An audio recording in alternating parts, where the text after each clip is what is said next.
नमस्ते, नमस्कार। चौथा चरण और चौथे चरण की बहाली पर जो प्रपोज़ल जिस प्रकार से रोस्टर का काम पूरा करके बीपीएससी को अध्याचना भेजी गई और पुनः उसको वापस शिक्षा विभाग भेज दिया गया।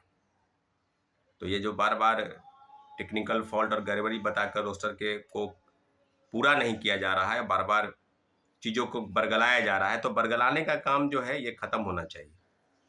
शिक्षा मंत्री कह रहे थे कि बहुत जल्द बीपीएससी को भेजी जाएगी, तो बीपीएससी का काम ही है जब आप सही ढंग से रोस्टर का काम पूरा करके बीपीएससी को भेजेंगे, तभी तो विज्ञापन का काम शुरू होगा। और याद से नहीं, विगत 2024 से यही चल रहा है। 2 साल से टीआरई 4 के जो अभ्यर्थी हैं वो यही इंतजार कर रहे हैं कि हमारा विज्ञापन कब आएगा, कैसी बहाली होगी, कब होगी।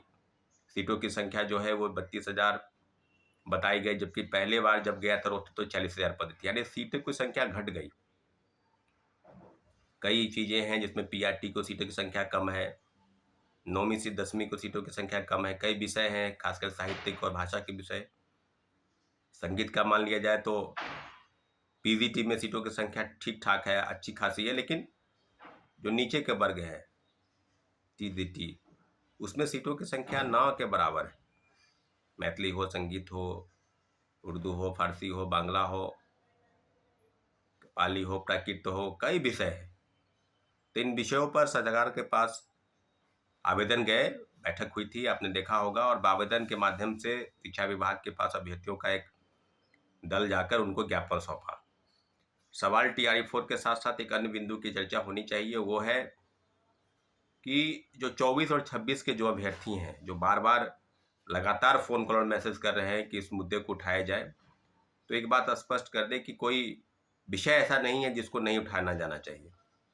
लेकिन बात यह है कि बार-बार, पिछले बार भी जब एसटीईटी हुआ तो उस समय भी पुरजोर विरोध हुआ था कि टीआरई 4 के नहीं आना चाहिए और एस्टेट आना चाहिए। तो एसटीईटी का भी विरोध खूब हुआ था। तो एसटीईटी का विरोध करने वाले लोग टीआरई 4 वाले थे। अब जो प्रपोजल ये है कि भाई 24-26 बीएड डीएलएड, उसमें अभ्यर्थियों का कहना है कि मुझे भी इसमें मौका मिलना चाहिए, मुझे भी एक अलग प्रकार से, जब सरकार डिले की है बहालियाँ, जब डिले हुआ है तो 24-26 वाले की भी परीक्षा कई विश्वविद्यालय की हो गई, लेकिन कई यूनिवर्सिटी का रिजल्ट नहीं आया है, कई विश्वविद्यालय का रिजल्ट अभी भी लंबित है। इसके बाबत भी अगर अभ्यर्थियों की तरफ से राय सरकार की तरफ से जाएगी तो जाए, उचित है। अगर मांग है तो सरकार उसको पूरा करेगी। पिछले बार भी अभ्यर्थी कह रहे थे कि उचित मांग है, जो एसटीटी 2026 हुआ, 2025 हुआ, सॉरी, तो उस पर भी गंभीरतापूर्वक विचार करने की आवश्यकता थी। और गवर्नमेंट की तरफ से जो इनिशिएटिव लिया गया, उसमें मुख्यमंत्री जी ने स्पष्ट कहा था कि ट्वीट करके कि हम 2026 में यानी टीआरई 5 के पहले स्टेट लेंगे। और शिक्षा मंत्री बार-बार कह रहे थे कि एसटीईटी किसी भी हाल में नहीं होगा, लेकिन स्टेट हुआ और पुनः फिर इस बार डिमांड की जा रही है। कल शायद उसका एक प्रोटेस्ट भी है। तो हमारा कोई विशेष ये नहीं है कि हम स्टेट और टीआरई 4, लेकिन अभी जो डिमांड ये है कि अभी टीआरई 4 होना चाहिए। अब सरकार उसको देखेगी कि एसटीईटी वाले को कैसे उसमें एंट्री किया जाए, कैसे उसको एंट्री करवाया जाए कि वाकई में वो मुद्दा सही है या नहीं है, ये सरकार देखेगी, शिक्षा विभाग देखेगी, बीएससी भी देखेगी। उसके पहले पात्रता परीक्षा होनी चाहिए। पात्रता परीक्षा कब होगी? एक अपियरिंग के तौर पर उनको मौका मिलना चाहिए। जब आप परीक्षा दे रहे हैं, रिजल्ट का प्रकाशन अभी नहीं होना है या हो चुका है, तो उसको कहीं न कहीं शामिल करने का मौका जो है वो शिक्षा विभाग या बीपीएससी देगी या नहीं देगी। अभ्यर्थी अपने तरीके से प्रयास करे। अच्छी बात है कि अगर आपको मौका मिल जाता है, लेकिन अभी जो डिमांड है वो है कि चौथे फेज की बहाली। चौथे फेज की बहाली पर कहीं कोई इफ़वट नहीं है। 2 वर्षों से लगातार इंतजार चल रहा है। और फिर ये मुद्दा एसटीईटी का मुद्दा जो आ गया फिर से, कि वही बात है कि उनको भी शामिल किया जाए। तो गवर्नमेंट अपने तरफ से उसको देखे, उसको ठीक करे। वाकई में अगर मुद्दा सही है तो उनको शामिल करे। सवाल ये नहीं है कि कितने, अभी 15 लाख अभ्यर्थी जो है चौथे चरण की बहाली में बैठने जा रहे हैं। तो बार-बार सिर्फ पात्रता परीक्षा ही होगी और बहाली नहीं होगी, तो फिर ये बार-बार, हम तो पहले से कहते थे कि हर बार एसटीईटी और सीटेट होता जाए और हर बार 50,000 60,000 सीटों की बहाली हो। तो वही बात हुआ कि एक बार में 1,70,000 1,20,000, और जब कभी स्टेट 2-2 बार हो गए, कभी एसटीईटी एक बार भी नहीं हुआ।